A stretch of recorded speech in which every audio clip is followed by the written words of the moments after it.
Good morning all of you and welcome back on my YouTube channel at Standard News by Harsh Chaurasia. Let's start today's session, discuss the business standard news. Equity FDI inflows nearly help on global overhang. तो कहने का मतलब है कि वैश्विक संकट के कारण जो है इक्विटी फॉरेन डायरेक्ट इन्वेस्टमेंट यानी एफडीआई जो है उसका फ्लो लगभग आधा हो गया है यानी कम हो गया है। तो आगे विशेष चर्चा करते हैं इसके बारे में। Showing the effect of the slowdown in global economic activity, the equity foreign direct investment FDI into India declined sharply to $13.9 billion in April-July 2023 from $22.04 billion a year ago।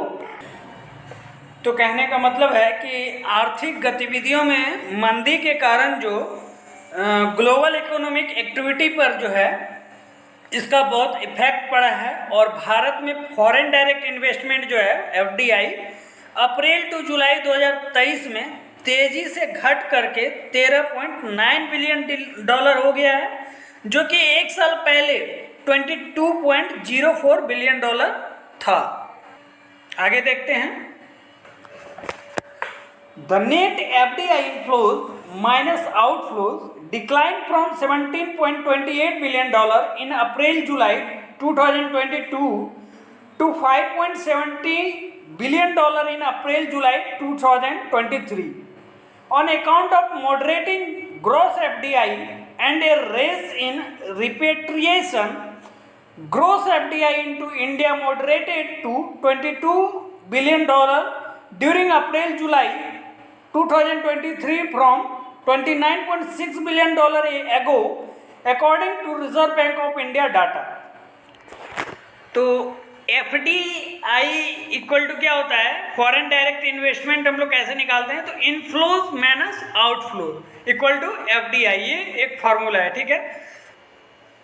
Gross FDI में जो कमी और repatriation जो आया है यानी प्रत्यावर्तन में वृद्धि के कारण जो है, अब रिपेट्रिएशन का मतलब अगर और सरल भाषा में कहें तो अपने देश लौटना यानी भेजना, दैट मीन्स प्रत्यावर्तन, रिपेट्रिएशन।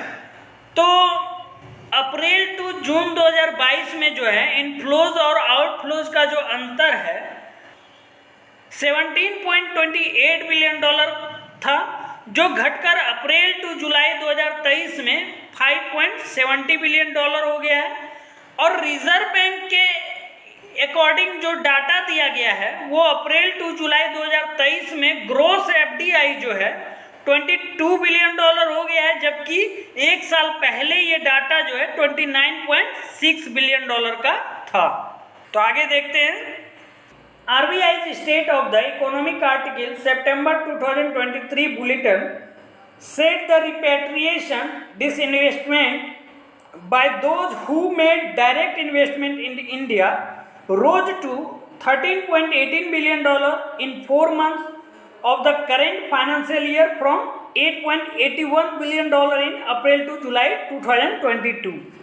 तो कहने का मतलब है कि आरबीआई की state of the economy article में यानी कि सितंबर 2023 में जो है बुलेटिन में जारी किया गया था, आरबीआई का जो बुलेटिन जारी होता है हर महीने, तो उस बुलेटिन में जारी किया गया था कि भारत में जो डायरेक्ट इन्वेस्टमेंट करने वालों द्वारा जो रिपेट्रिएशन है यानी डिसइन्वेस्टमेंट जो है करेंट फाइनेंशियल ईयर 2023 के अप्रैल टू जुलाई मंथ में 8.81 यानी $8.81 बिलियन से बढ़कर $13.18 बिलियन हो गया है, जबकि अप्रैल टू जुलाई 2022 में यह डाटा जो था $8.81 बिलियन था।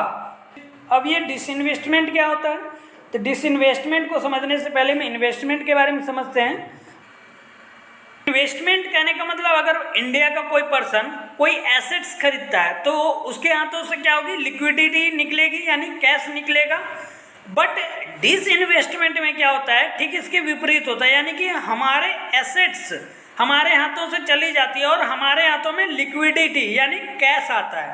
ठीक इसी प्रकार गवर्नमेंट इस टूल का तब यूज करती है जब गवर्नमेंट के ऊपर फिजिकल बर्डन बढ़ जाता है, तब गवर्नमेंट जो है क्या करती है, पार्सली या कंप्लीटली कोई भी चीज़ सेल करके रिवेन्यू को जनरेट करती है ताकि फिजिकल बर्डन को कम किया जा सके।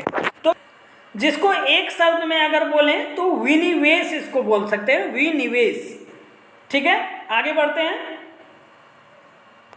Around 2/3 of the FDI equity flows were directed towards manufacturing, financial services, business services, computer services, electricity and other energy sectors।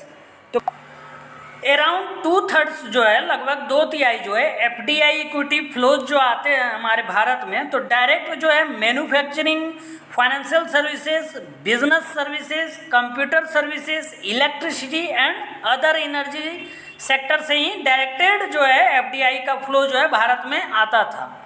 Singapore, Japan, the Netherlands, the US and Mauritius were major sources countries according for more than 2/3 of the FDI equity flows during the same period, RBI report। तो कहने का मतलब अभी जो मैंने बताया कि manufacturing, financial services, business services, computer services, electricity and other energy sector जो है, तो कहीं ना कहीं ये सारे सेक्टर जो कहीं ना कहीं इन देशों से, यानी कि थ्रू RBI रिपोर्ट अकॉर्डिंग, यानी RBI की रिपोर्ट के according Singapore, Japan, Netherlands, the United state and Mauritius जो है लगभग 2/3 यानी कि 66.6% जो है, इससे भी कहीं ना कहीं अधिक इन कंट्री का इन क्षेत्रों में दबदबा है। और ये FDI जो आता है हमारे भारत देशों में, तो कहीं ना कहीं इन सेक्टर का योगदान है।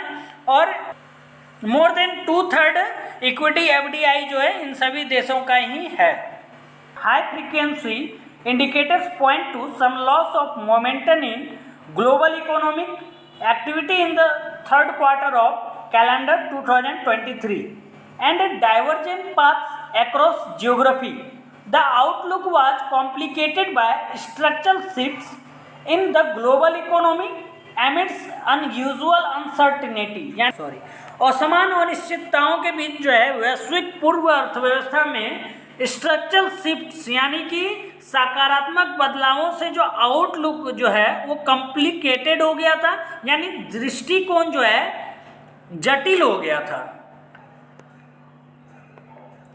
The looming concern is that global growth is likely to slow in 2024 after outperforming expectations in 2023 so far, which will act like a negative base effect।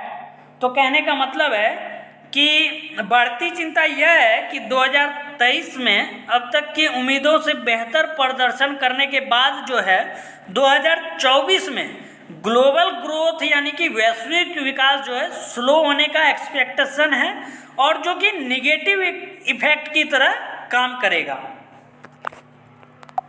This is premised on the belief that inflation could remain subordinately above target, forcing central banks to maintain disinflationary stance well into 2024। और यह इस विश्वास पर आधारित है कि inflation जो है कंटिन्यू टारगेट से ऊपर बनी रह सकती है, जिससे सेंट्रल बैंकों को 2024 तक जो है डिसइन्फ्लेशनरी स्टैंस जो है अब स्फीतिकरी रुख बनाए रखने के लिए मजबूर होना पड़ेगा। यहाँ पे डिसइन्फ्लेशन को ऐसे समझ सकते हैं कि जब किसी चीज़ की कीमत यानी प्राइस कम हो जाती है, जैसे कि हम अगर अभी पेट्रोल 100 रुपये लीटर ले रहे हैं, पर अगले साल अगर ये 80 रुपये लीटर मिलने लगे तो इसे हम डिसइन्फ्लेशन कहेंगे। The upheavals over the past 3 years may likely bring about persistent price pressure that will be unpredictable and harder to root out।